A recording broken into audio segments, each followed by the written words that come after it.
video with you. See, the function call and return, actually it works based on these two principles. The first principle says that when there is a function call, the address of the next instruction, which can also be called as the return address, the address of the next instruction and the content of all local variables of that function will be pushed into the stack. Whenever there is a function call, the address of the next instruction and the content of local variables will be pushed into the stack. Remember this. Similarly, when a return statement executes, the top of the stack will be popped out. Okay, so with this principle only this is going to work. So these are the functions. Here this function is called with 5, right? So 5 comes here. So n is 5. We check whether n is equal to 0. No. So it prints n as it is. So 5 will be displayed. Okay, fine. Now after that there is a function call. So what is the principle says? When there is a function call, the address of the next instruction should be pushed into the stack and the local variables also should be pushed into the stack. So let us assume these are the address of these instructions. This is the first instruction, we call it as address as A1, second instruction A2, third A3 and fourth A4. So currently we are executing A3, which is a function call. So A4 should be pushed into stack. A4 should be pushed into stack, and also the particular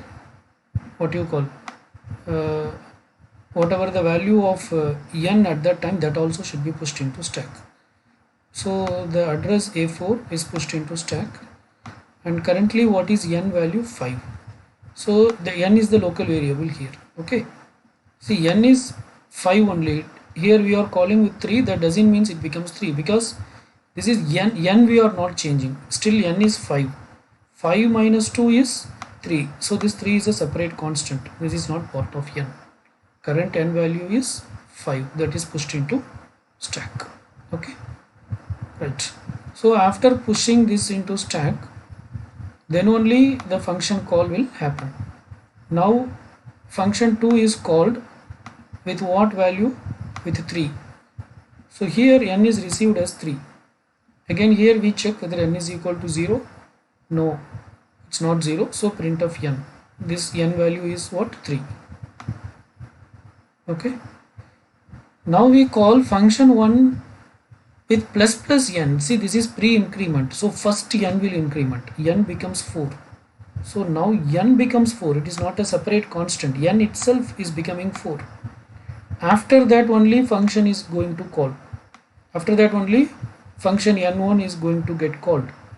Okay, so now whenever there is a function call, the stack content should be pushed into, the next address of the address of the instruction that follows function call should be pushed into stack. So let us assume that B4 is the address which follows function call. So we will push B4 into stack, and at that time what is the, again here we have only one local variable n. What is the n value? 4, because it is pre-increment, it's already incremented. So before function call it is 4. So this 4 will be pushed into stack. Okay, right. So now this top function is called with n as 4. So this function is now got called with n value 4. So this is 4 again. Okay, right. I will delete other things. I will delete all these things, right? Okay, now n is 4. Again it will check whether n is 0. No, it's not 0. So print n. So 4 will be displayed. 4 will be displayed. Now once again we are calling function 2 with n minus 2. N minus 2 is 2. This is a constant. Here we are not updating n. So whenever there is a function call, the next address should be pushed into the stack, which is A4, and current n value is 4. So this 4 will be pushed into stack. Okay, fine. Now function is called with what value? 2. Function 2 is called with 2. Is n is 2? Is n is 0? No. So print n. So what will it will display? 2 it will display. Okay, then what we are doing, function, we are calling function what, with plus plus n. So plus n means n will become 3. It's pre-increment. Before the function call itself, it is incremented. Now function is to be called, so the return address and the local variable should be pushed into the stack. Again, what's the return address? B4, and the local variable is n. What is its value? 3. Okay, this is pushed into stack. So now this function is called with n as 3. So this is called with for n value of 3. It's called with n value 3. Right. Okay. So now let us see what happens. Again it checks is n is 0. No, it's not 0. So then print n. So what is n? 3 will be printed. Again we are calling function 2 with n minus 2. So 3 minus 2 is 1. It's a constant 1. So before calling the function, the return address should be pushed. So A4 will be pushed. And what is current n value? Current n value is 3. This is a constant. N is not updated. Okay. So 3 will be pushed into the stack. Okay. So now 1 is coming here. Again we check whether n is 0. No, not 0. So print n. So 1 will be displayed. 1 will be displayed. And again we are calling function 1 with plus plus n. So plus plus n means n becomes 2. So n becomes 2 before function call. Then as it is a function call, the return address and current n should be pushed into the stack. So B4 will be pushed into the stack, and n is what, 2. So this 2 will be pushed into the stack. Okay. So now this function is called with 2. It is called with 2. Okay. So again what it will check? It will check whether n is 0, n is not 0.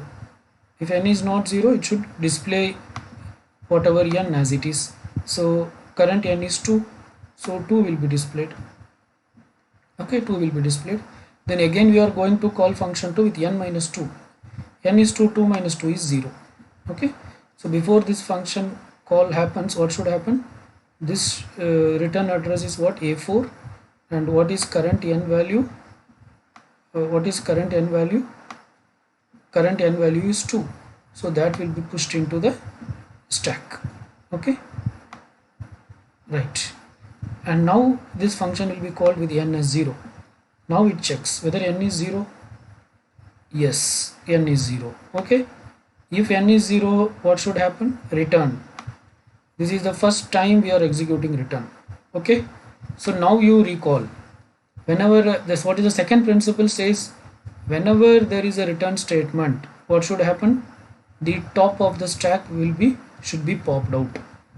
So see, top of the stack need not be one element, there can be many elements. Here top of the stack contains return address, and at that time what is n value.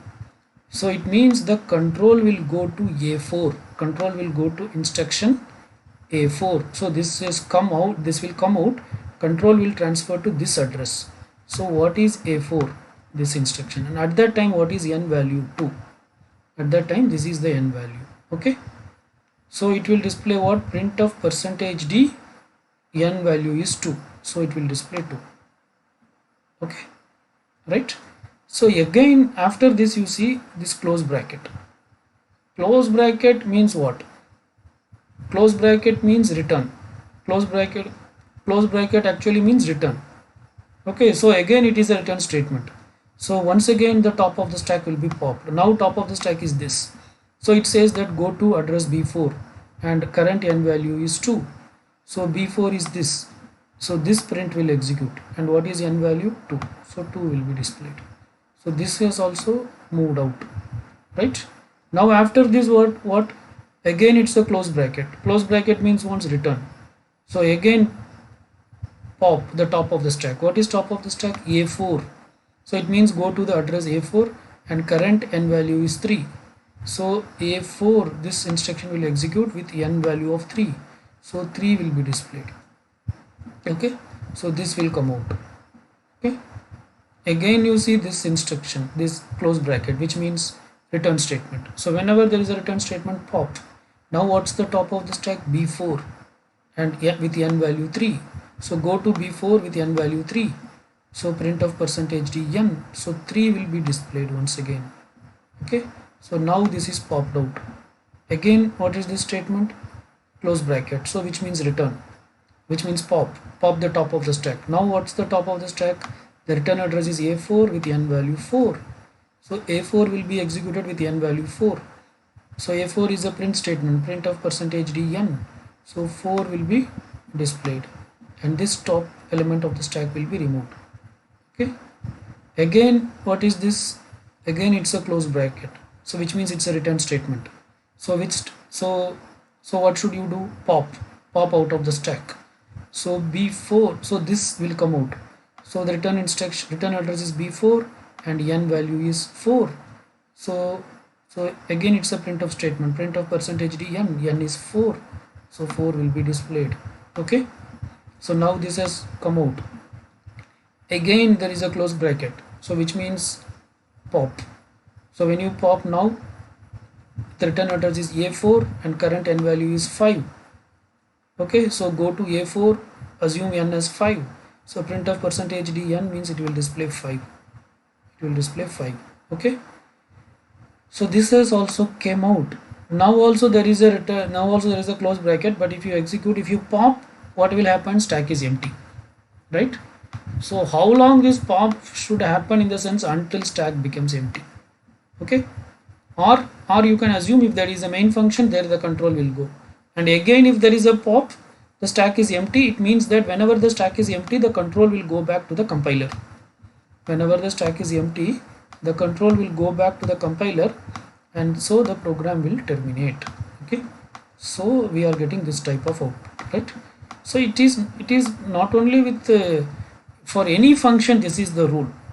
Okay, whenever a function call happens, the return address and the local variables will be pushed into stack, and whenever there is a return instruction executes, the top of the stack will be popped out. Okay, so this means 5 3 4 2 3 1 2 2 2 3 3 4 4 5. So this is the correct answer, right?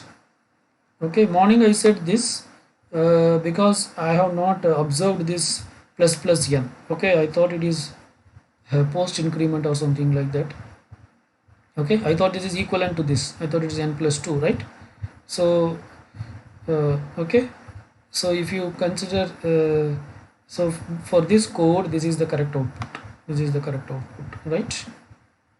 Okay, so thank you. Just I thought of sharing this, it may be useful. Fine.